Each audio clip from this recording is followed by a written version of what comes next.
আন্দোলন করতে হলে মমতা বাবুর বাড়িতে ঘেরাও করো।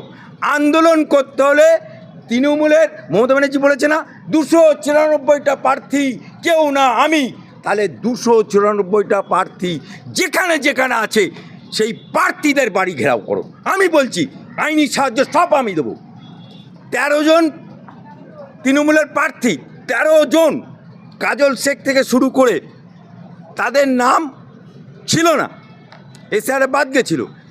ওনারা 13 জনের নাম নির্বাচন কমিশনে জমা দিল, আর 5 মিনিট গেল না কাজল শেখ থেকে আরম্ভ করে 13 জন প্রার্থীর নাম উঠে গেল। অথচ সাধারণ মানুষের ক্ষেত্রে এখন ট্রাইব্যুনালে যেতে হচ্ছে। এর কারণ মমতা ব্যানার্জি। মুসলমানদেরকে বেছে বেছে বাদ দেয়া করিয়েছে কে? এই মমতা ব্যানার্জি। কেন মতিন সাহেব আজকে তৃণমূলের পা চাটছ? কোথায় গেল কাসেম সিদ্দিকী? কোথায় গেল তোহা সিদ্দিকী? কোথায় গেল গোলসির ইমাম? হ্যাঁ, যে বাংলার মানুষ হারে হারে টের পাচ্ছে যে মমতা বাবু, মমতা খালা, মমতা আপাকে সরকারে এনে কি ভুল করেছে। আজকে গণ্ডগোলটা শুরুয়াত করেছে এবং তার পেছনে মদত দিচ্ছে এই মমতা বাবু, এই মমতা খালা। আজকে যদি মমতা ব্যানার্জি সুপ্রিম কোর্টে গিয়ে মেলট 5 মিনিটস না বলতো রাজ্য সরকারের তরফ থেকে, তাহলে আজকে এই দিনটা বাংলার মানুষকে দেখতে হতো না। যত গণ্ডগোল এই ডাইনি মুখ্যমন্ত্রীরা, যত গণ্ডগোল এই মমতা বাবুর রায়। কারণ বিসমিল্লাতেই মমতা ব্যানার্জি,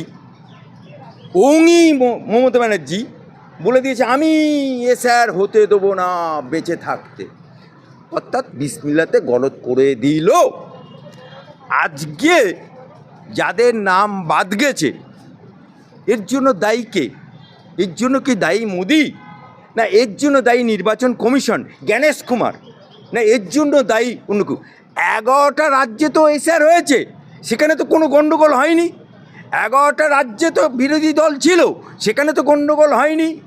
11টা রাজ্যেও তো সেন্ট্রাল ফোর্স নেমেছে, সেখানে তো গুলি চালাতে বা গাড়ি চালাতে হয়নি।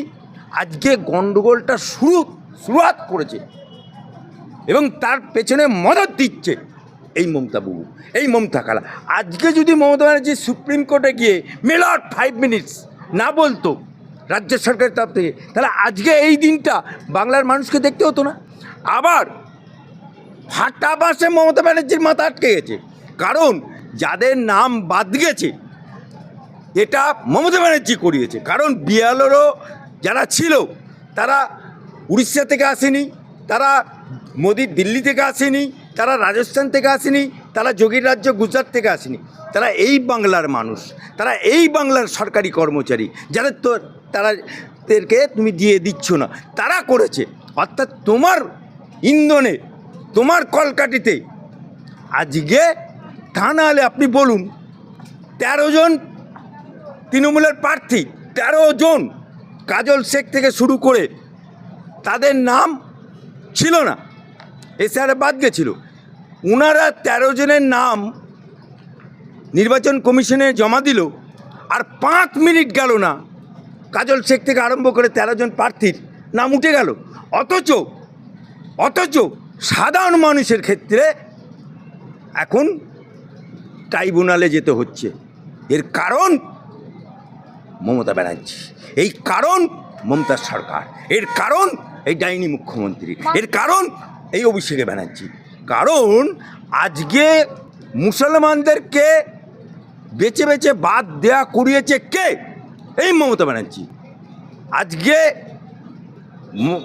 অভিষেক ব্যানার্জির আইপ্যাক কোম্পানি উদ্দেশ্যপ্রণীতভাবে, আপনি দেখছেন না নির্বাচন কমিশনের কাছে মিটিংয়ে বা ওই যে সমস্ত কর্মচারীদের ট্রেনিংয়ে, সেখানে আইপ্যাকের লোক বসে রয়েছে। কি করতে বসে রয়েছে? সুতরাং উনি গণ্ডগোল করবে আর কেন্দ্রীয় বাহিনীকে সামলাতে হবে। কেন ওয়াই? তাই আজকে যে কেন্দ্রীয় বাহিনীর নামে অভিযোগ চলা হচ্ছে, আমি পরিষ্কার বলে দিচ্ছি, আন্দোলন করতে হলে মমতা বাবুর বাড়িতে ঘেরাও করো। আন্দোলন করতে হলে তৃণমূলের মমতা ব্যানার্জি বলেছে না 294টা প্রার্থী, কেউ না আমি, তাহলে 294টা প্রার্থী যেখানে যেখানে আছে সেই প্রার্থীদের বাড়ি ঘেরাও করো। আমি বলছি আইনি সাহায্য সব আমি দেবো সাহায্য, ঘেরাও করো। তারপরে দেখব। জয়মাল্য বাগচিকে আমি স্যালুট জানাই, কারণ আজকে সুপ্রিম কোর্টের কি কোনো কাজ নেই? যত কাজ কি এই পশ্চিমবঙ্গ সরকারের এই পশ্চিমবাংলার কাজ করতে হবে? সুপ্রিম কোর্টকে কি ঠিকে নিয়েছে নাকি যে পশ্চিমবাংলার সব মামলাগুলো আগে শুনতে হবে আর যত গণ্ডগোলকে এই পশ্চিমবাংলায় হবে? তাই জয়মাল্য বাগচি যে কথা বলেছে আমি অক্ষরে অক্ষরে তাকে স্যালুট জানাচ্ছি। এবং আজকে বাংলার মানুষ হাড়ে হাড়ে টের পাচ্ছে যে মমতা বাবু, মমতা খালা, মমতা আপাকে সরকারে এনে কি ভুল করেছে। আরে মুসলমানদের তোষণের রাজনীতি করেনি, মুসলমানদেরকে খালি গুন্ডা বানিয়েছে, মুসলমানদেরকে বোমারু বানিয়েছে, মুসলমানদেরকে ভোট লুটতে। এই মমতা ব্যানার্জি মুসলমানদেরকে বহরমপুরে দাঁড়িয়ে বলল ওয়াকফ আন্দোলন করতে হবে না, যে ওয়াকফ আন্দোলন করবে আমার থেকে বেশি দুশ্মন হবে না, তা চলে যাও দিল্লি। মুসলমানদেরকে বলল, আর মুসলমানরাও চুপ হয়ে গেল। কেন মতিন সাহেব আজকে তৃণমূলের পা চাটছ? কোথায় গেল কাসেম সিদ্দিকী? কোথায় গেল তোহা সিদ্দিকী? কোথায় গেল গোলসির ইমাম?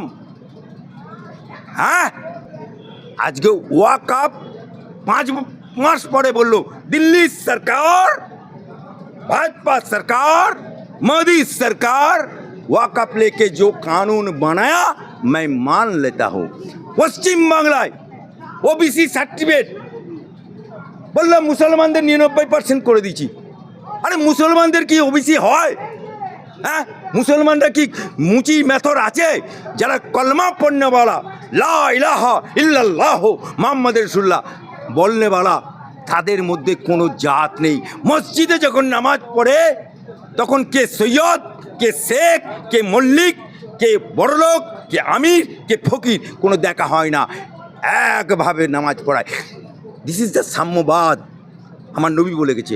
আজকে সেই মুসলমানদেরকে তুমি ওবিসির নাম করে সার্টিফিকেট দিয়ে দিলে, সেটা আজকে বাতিল হয়ে গেল। এর জন্য দায়ী কে? এর জন্য দায়ী এই মমতা ব্যানার্জি। আর তোষণ বলছেন, উনি কী দিয়েছেন?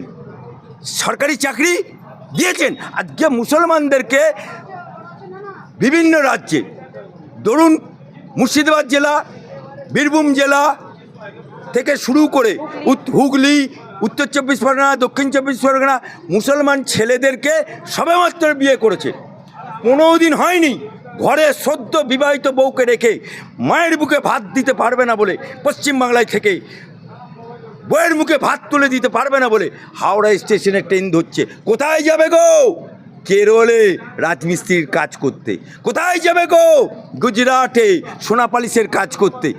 এটা করতে হয়। আজকে মমতা বাবু জবাব তোমাকে দিতে হবে। সাচার কমিটির রিপোর্ট বামপন্থী আমলে তুমি তুলে ধরেছিলে, কোথায় গেল তোমার সাচার কমিটি? আর এই যে বলছেন যে মানে মাদ্রাসার জন্য ইয়ে করেছে, তা উনি 15 বছর ক্ষমতায় থেকে ওরা বলেছিল বামফ্রন্টের আমলে 10,000 মাদ্রাসা আমি করে দেবো। একটা মাদ্রাসা করতে পেরেছে? বরাদ্দ তো ওটা ঢঙ্গের, কারণ ডুবন্ত জাহাজ ডুববে তাই একটু ঝলক দেখিয়ে দিল। 21 সালের আঁকড়া দেখুন, 5 to 7% হিন্দু ভোট পেয়েছে, বাকি সব মুসলমান ভোটে উনি জিতে আছে।